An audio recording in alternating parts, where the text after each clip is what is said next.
Estaba hablando del mutuo y que el mutuo tiene casos especiales.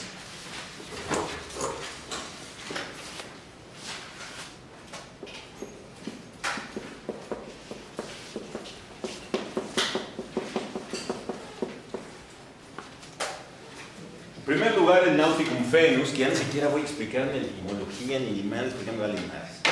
El Nauticum Fenus es un contrato para la transportación de mercancías por barco. Y es un caso especial del mutuo porque se le transfiere la propiedad de los objetos que van a ser transportados al naviero. Por ende, si el barco se llega a hundir, si el barco se llega a perder, entonces quien sufre la pérdida absoluta es el naviero. Tiene que pagar a los que lo contrataron el 100% del valor de las mercancías que le fueron entregadas. Con la ventaja para el naviero que si llega a puerto el barco, entonces cobra un porcentaje muy alto, a veces equivalente al 50% del valor de las mercancías, una vez que llega a puerto y estas son vendidas. Por eso era un contrato muy arriesgado, pero los navieros preferían tomar ese riesgo en virtud de la alta ganancia que se podía tener. Por eso es un caso especial del mutuo, en virtud de que si se llega a perder, las cosas son propiedad del naviero. Dime. Si muere el naviero, Sus herederos. Y si es un caso, por ejemplo, una tormenta. No, es que de eso se trata. ¿Sí? Que pase lo que pase, si se pierden las cosas, quien sufre la pérdida es el naviero. Aunque haya sido fuera sus... No, lo que pasa es que no, a ver, mira, cualquier cosa que pase en un barco puede ser caso fortuito, fuerza mayor. Porque una tormenta, que sería el caso más normal en esa época por el cual un barco se hundiera. Pero pueden ser piratas también. Sí, claro. Entonces, que también en la actualidad hay piratas y normalmente son somalíes. Entonces, pues si llega un pirata, pues también es fuerza mayor. En todos los casos sigue respondiendo el naviero. Por eso te digo, como cobra tanto, entonces por eso él asume este riesgo. Por eso es un caso especial del mutuo, insisto, porque se le transmite la propiedad y cuando yo soy dueño, yo sufro la pérdida sin importar por qué se perdió. Pero entonces el naviero podría ser víctima de fraude si el contratante digamos que le da un saqueo o algo con unos piratas y se hunde y luego tiene que pagarse a él. Lo que pasa es que no es que él sepa. A ver, eso está. Fíjate nada más. Vamos a entregar no sé qué mercancías, la que se te ocurra, ¿no? Una manada de elefantes, o 20 kilos de oro, o 100 kilos de oro, o lo que quieras. Entonces, si yo solamente te tengo que pagar los 100 kilos de oro y tú contratas a los piratas y haces que hundan y demás, pues ya no me sale el negocio, ¿no? Es más difícil en ese caso el tratar. El fraude al naviero sería entregarle mercancías que no corresponden a la calidad que yo le estoy diciendo, más bien. Alguna vez leí que este era uno de los orígenes del mercado de valores, dado que se vendían la esperanza de que llegaran los barcos. Es correcto. Lo mismo a partir del Nauticum Fenus y luego con la Compañía de las Indias Orientales, que también tenía este mismo sistema. La Compañía de las Indias Orientales era holandesa y en su momento el primer stock de mercado fue de los tulipanes, eran carísimos y se vendían hasta los botones de los tulipanes en un dineral estúpido, hasta que de repente tronó el mercado de los tulipanes porque lograron hacer tulipanes en otro lado. Entonces, esa es la historia siempre de la humanidad, o sea, dicen, no mames, este es un pinche negociazo, todo lo hagamos y pues truena. Siempre. Porque quien quiere hacer dinero rápido, truena rápido. Es correcto. Bueno, entonces, este es el primer caso especial del mutuo.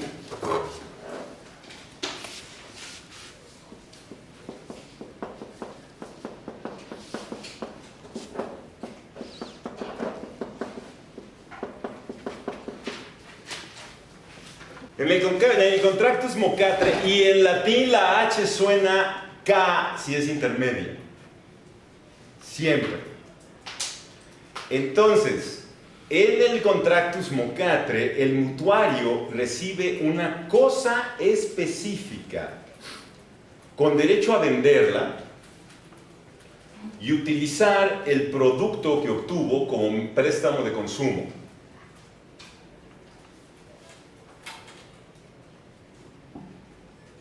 Entonces, a mí me dan la propiedad de algo específico, no algo genérico, algo específico. Y me dan permiso de que lo venda, para que cuando alguien llegue y me pide un préstamo de dinero, yo digo, ¿sabes qué? No tengo dinero, pero te puedo dar este objeto y véndelo.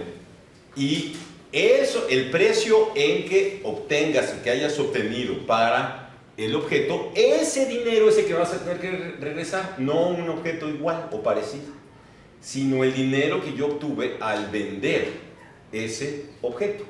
¿De acuerdo? Entonces, por eso también es un caso especial del mutuo, porque le estoy entregando un objeto específico y lo que me va a acabar regresando es el dinero que obtuvo. Tercer caso especial del mutuo. El mutuo de cosa específica. La diferencia con el contractus mocatre es que aquí el objeto que yo le entrego al mutuario ya está valuado.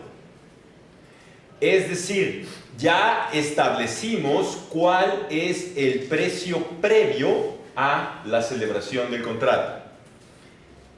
No importa que lo venda en menos o en más, en este caso, porque nosotros ya determinamos qué es la cantidad que va a ser motivo del préstamo de consumo, de este mutuo de cosa específica. Entonces, una vez que le entrego yo el objeto en propiedad, él se compromete a regresarme el precio que pactamos en el avalúo. No le digo, este objeto cuesta tanto, por lo tanto ese es el dinero que me tienes que regresar, a diferencia del contractus mocatre, que es el precio que obtenga al venderlo. Aquí ya sabe de antemano que no importa cuánto obtenga al venderlo, es el precio que va a tener que regresar. Dime. Entonces, en el cosa específica se puede decir que es como un empeño. ¿Es como una qué? Un empeño. Como un empeño. No, porque en el empeño lo que estoy haciendo es un contrato de prenda. A mí me prestan dinero y el objeto se queda para garantizar que yo voy a regresar ese objeto.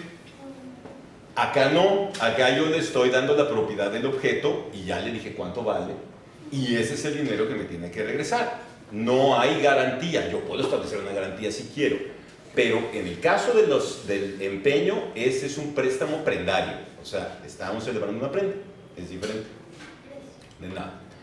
Y por último, el mutuo sin entrega real. Esto se presenta cuando el mutuario ya tiene el objeto en su poder por cualquier otro contrato. Si yo le pedí que lo guardara, si yo le pedí que lo cuidara y ya lo tiene en su poder y posteriormente me pide que ese objeto se lo entregue en mutuo, ya no se lo entregué porque ya lo tenía desde antes. Entonces, si le di unas caguamas y le dije, oye, guárdame las caguamas en lo que regreso, y luego me dice, oye, es que fíjate que llegaron unos amigos, ¿no? ¿Me permites prestar que me tome las caguamas? Yo le digo, sí. Entonces, ese es un mutuo sin entrega real, porque habíamos celebrado un contrato distinto, que puede ser, insisto, de prestación de servicios cuando yo le pido que me cuide algo. Eso es de prestación de servicios. O de depósito, que le digo, como cuando yo llego al súper y que no me dejan entrar con bolsas o con mochilas, que tienen un lugar en donde entrego las cosas y ahí me dan una ficha y que luego puedo yo reclamar. Ese es un contrato de depósito. Lo que están haciendo es custodiar ese tipo de cosas, ¿de acuerdo? Entonces, por eso es el mutuo sin entrega real. Ahora me voy a referir al siguiente contrato, que es el contrato de comodato.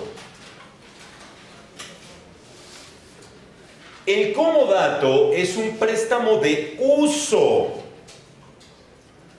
Por lo tanto, el comodante entrega al comodatario un objeto no consumible y específico que lo puede utilizar y después lo va a tener que devolver en cierto plazo.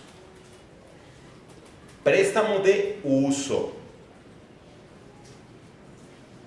Entonces, reitero, la diferencia entre el mutuo y el comodato es que, en primer lugar, el mutuo es un préstamo de consumo, es decir, voy a agotar el objeto.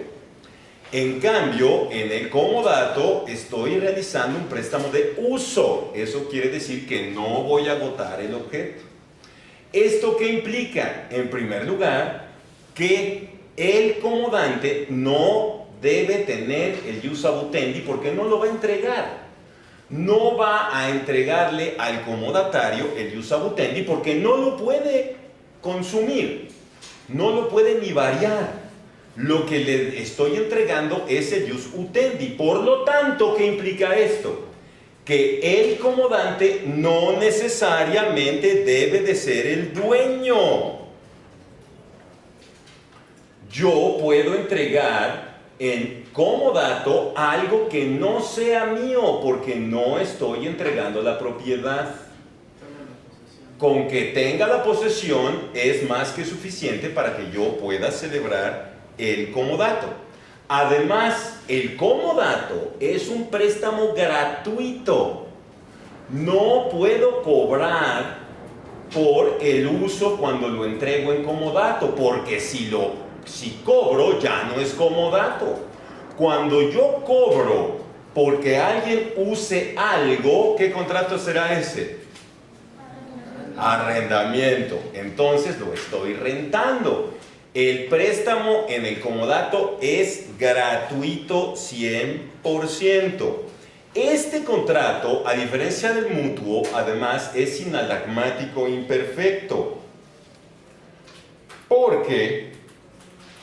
Porque solamente hay obligaciones para el comodatario. ¿Cuáles son las obligaciones para el comodatario? Usar el objeto de acuerdo a su destino. Lo único que tiene derecho el comodatario es a usar el objeto de acuerdo con su destino. No lo puede modificar y lo tiene que regresar y lo tiene que cuidar además de todo. Y lo tiene además que regresar en el momento que se pactó. O sea, solamente hay deberes para el comodatario en un principio. Pero si el objeto dado en comodato le llegase a causar daños y perjuicios al comodatario, entonces surgen deberes para el comodante. Ya hablamos de cuando le prestaba los tenis que tenían pie de atleta. O cuando me piden en vacaciones de Semana Santa mi coche y yo no le aviso que no tiene frenos. Y se estrella en la pera. Camino al balneario de su preferencia, a Huastepec si quieren, al rollo. Entonces, en ese caso surgen deberes para el comodante. Por eso es sinalagmático imperfecto. Lo mismo sucede en el Código Civil, que establece el Código Civil para la Ciudad de México las mismas circunstancias. Solo hay deberes para el comodatario, pero pueden surgir eventualmente deberes para el comodante. Obviamente, no va a responder ni por culpa leve, ni por descuido, solamente por dolo y por no avisar de los vicios ocultos del objeto. O sea, si está actuando dolosamente, y yo digo, ojalá se mate en la pera, porque ahí le van a fallar los frenos, allí sí voy a tener que resarcir. En todos, dime. Y si el comandante no conoce que tiene fallas, por ejemplo, un carro si no tiene frenos, y si él no sabe, no está consciente de eso y sucede. De todos modos tienen que indemnizar. ¿Por qué? Porque cuando yo presto algo, me tengo que cerciorar que funciona. Si yo hice la inspección mecánica y lo llevé al mecánico unos días antes y ya le dije también, oye, ¿sabes qué? No manches, ¿verdad? O sea, lleva tú el coche al mecánico, ya que por lo menos tú te lo vas a llevar, ¿no?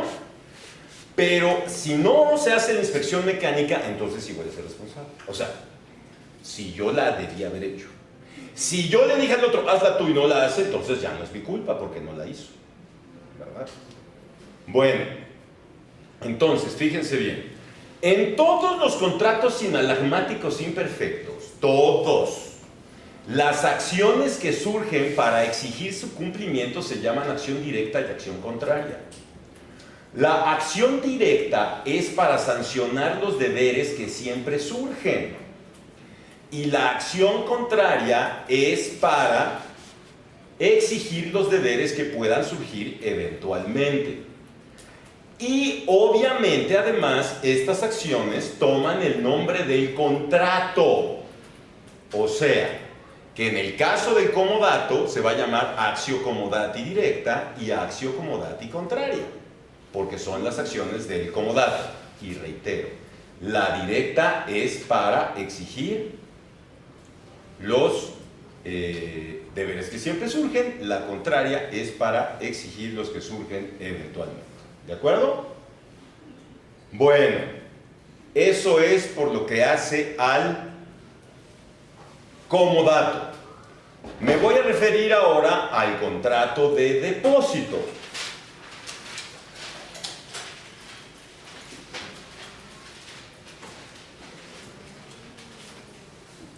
El depósito es el contrato en el cual una persona entrega a otra un objeto mueble para su custodia. El depositante le entrega al depositario un objeto mueble para que lo custodie.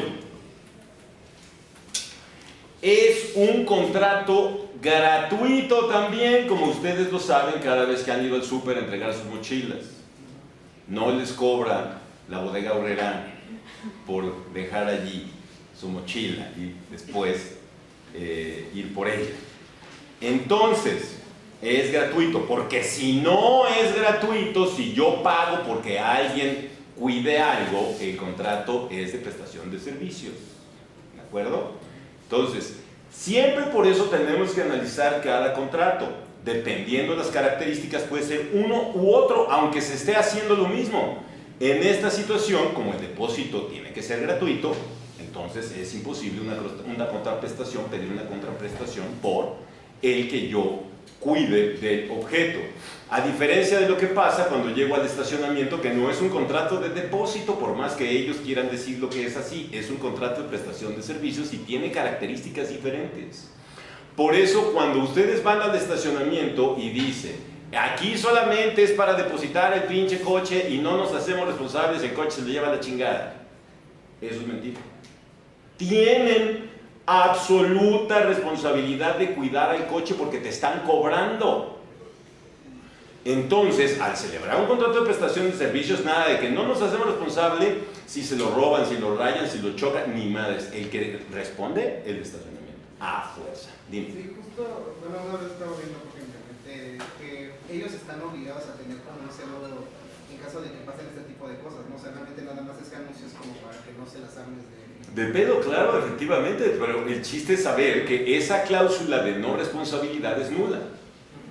Porque al prestar yo el servicio, tengo que responder con todas las características de ese servicio. Dime. En el depósito, si es gratuito, entonces no hay responsabilidad. A menos que se lo roben. Allí sí. ¿Por qué? Porque yo tengo el deber de cuidar el objeto. No puedo decir, no, pues como es gratis, ya chingas, me lo robaron. No. Ahí sí no. Obviamente, si de repente se me cae la mochila y se raspó, pues ahí sí no. Pero si me la roban, claro que sí.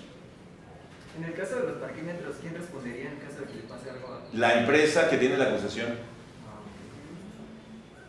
O sea, perdón, o sea, si me pegan así en la calle o algo así, yo le... Ahí te va peor. ¿Qué tal si te metes un bache y rompes el ring? O la llanta. Ajá, algo así. El gobierno de la ciudad responde. Y te tiene que pagar los daños por los pinches baches. Nada más es la lata de... Eso, pues. Mira, desgraciadamente escogiste una carrera en que todo es una pinche chinga. Porque lo que hagas va a costar un perro. Lo que hagas. Si quieres sacar una licencia, va a ser un desmadre. Si quieres una licencia de funcionamiento de un establecimiento, un uso de suelo, o sea, cosas súper fáciles. O sea, que solamente vas a ventanilla única de la alcaldía y te formas con tus papelitos y lo entregas. Es un pedo. Pero lo tengo que hacer, si no, pues no se puede. Entonces, claro, es una hueva demandar al gobierno de la ciudad, ¿verdad? Pero, pues si lo haces, te va a tener que pagar. Lo mismo sus pinches murallas de tope, ¿no? Porque cada vez ponen los topes más altos. Yo que siempre me burlaba de los güeyes que se pasaban así de lado en su carcacha que se va cayendo. Están tan altos los topes que yo en mi camioneta pego. Dices, no mames, o sea, y ahí voy como de lado igual en la camioneta, digo, esto es ridículo, al rato voy a traer un tráiler y también voy a tener que darle de lado. Pero, insisto, todas esas cosas, y si lo deja estacionado y me están cobrando por el parquímetro, la empresa que da el servicio del parquímetro, porque hay concesión, esa no es de gobierno. Por eso si te fijas, cuando se paga el parquímetro por el celular, son distintas aplicaciones.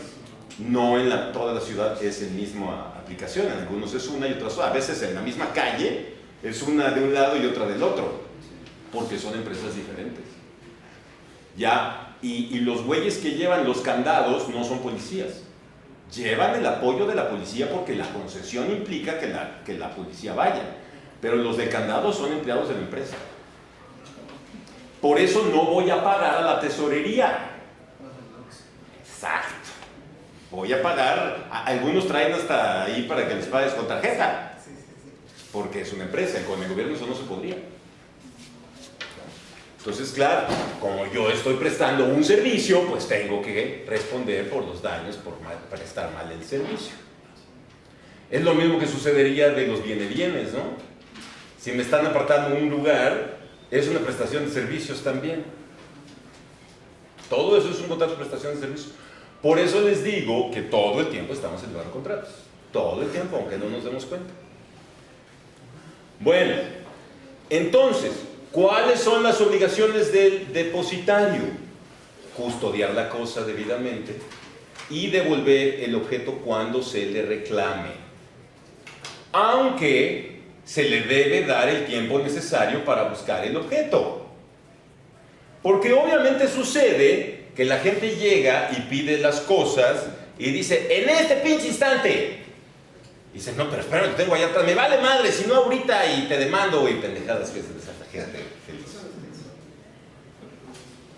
Por eso, aunque parece lógico, todas estas cosas no son lógicas porque la gente no es lógica.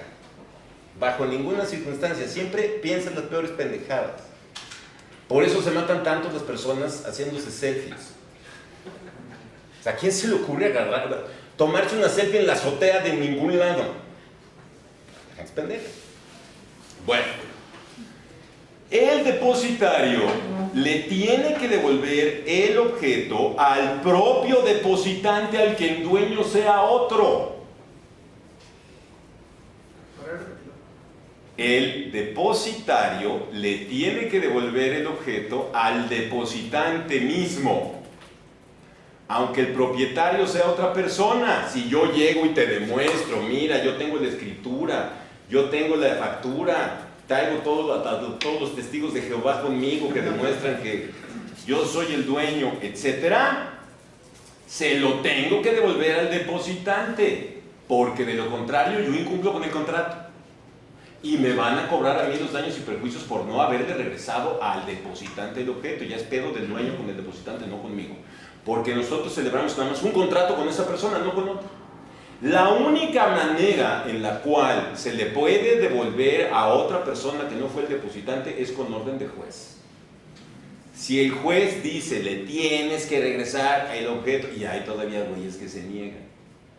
Por eso uno les da las facultades de que acudan con la policía y hasta lo arresten al cabrón que se niega a cumplir una orden de juez, porque aquí en México es así, ni madres, no cumplo y a la chingada. ¿Y qué me va a pasar? Hay un delito que se llama desobediencia de particulares. Y por no hacerle caso a la autoridad, son hasta 8 años de cárcel. Digo, nada más para que miren. Cuando se le ponen al pedo a un policía. Solamente en Latinoamérica, bueno, y en África que no hay policía, pero solamente en Latinoamérica yo he visto cómo se le ponen al pedo a los policías. Y uno ve hasta videos, por ejemplo, en el Mundial de Rusia, cómo unas argentinas se le pusieron al pedo a un policía y le pusieron un putazo en la jeta y arrestaron. Pues sí, es el policía, no es el güey que te puedes madrear. Aquí sí. Hasta la Suprema Corte dijo que le puedo mentar la madre a los policías, que porque es parte de mi derecho a la libre manifestación de las ideas. Chingo a mi madre. Bueno, en fin. Entonces, obviamente el depositario no puede usar el objeto tampoco. Si lo usa, comete otro delito que se llama robo de uso.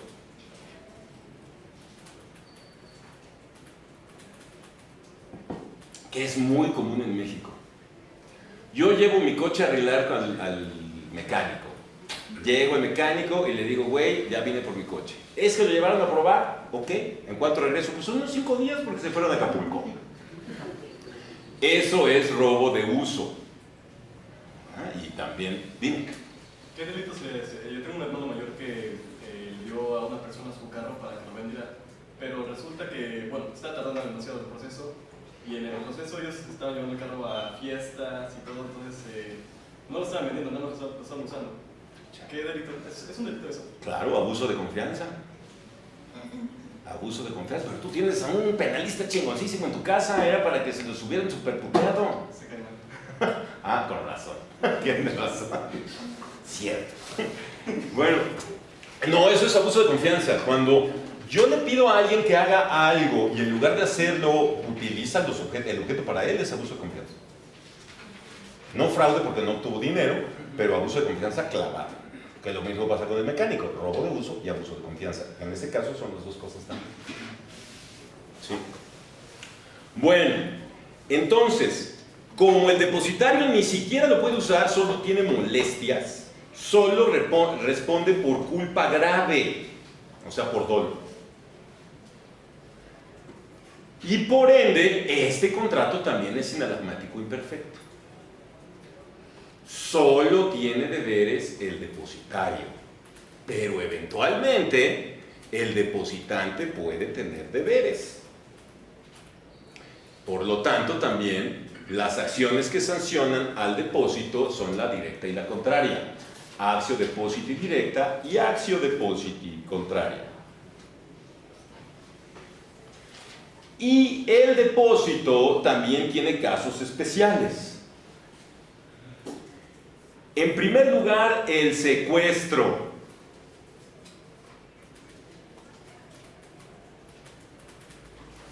El secuestro es el depósito de un bien cuya propiedad es incierta.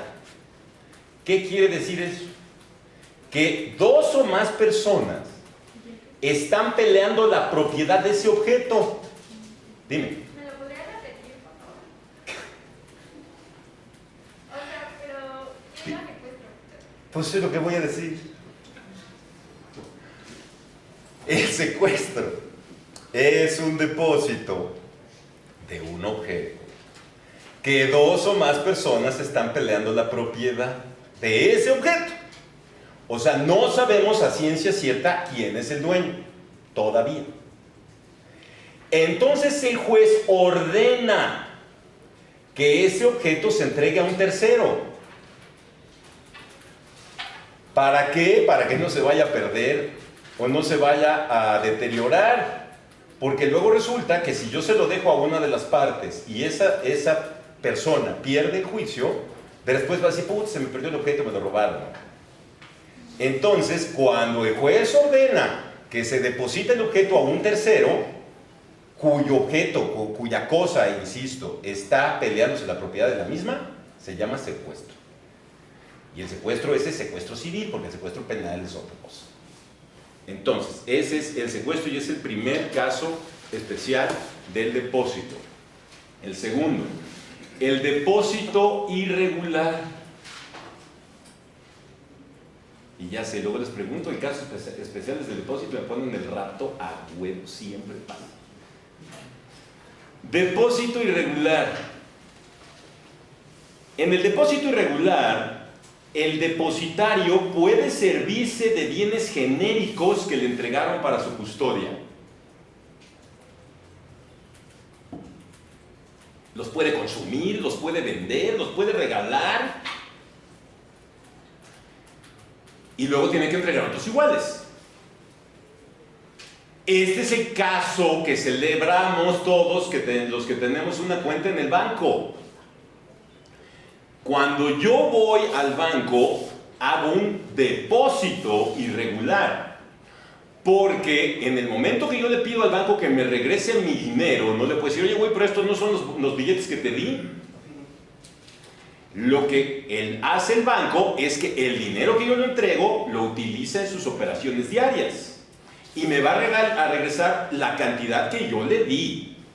Pero él puede utilizar ese dinero en otras cosas, haciendo préstamos, gastando, pagando, lo que él quiera. Ese es el caso típico de un depósito irregular, que lo celebramos también todos los días. Y por último, el depósito miserable. En caso de tumulto, ¿qué es un tumulto? Pero descontrolada. O sea, un tumulto es, por ejemplo, luego cuando dan portazo en el estadio, o sea, eso es un tumulto que no se puede controlar. Y un tumulto siempre causa destrozos. Entonces, en caso de tumulto, en caso de incendio, en caso de naufragio, el vecino más cercano tiene la obligación de ayudarle a la víctima de estos casos a guardar las cosas de su propiedad. Y si se niega después a regresarle los objetos, tiene que pagar una indemnización de 4 veces el valor de lo que entregó. Por culero. Bueno, como ya sé que no hay dudas, nos vemos el miércoles.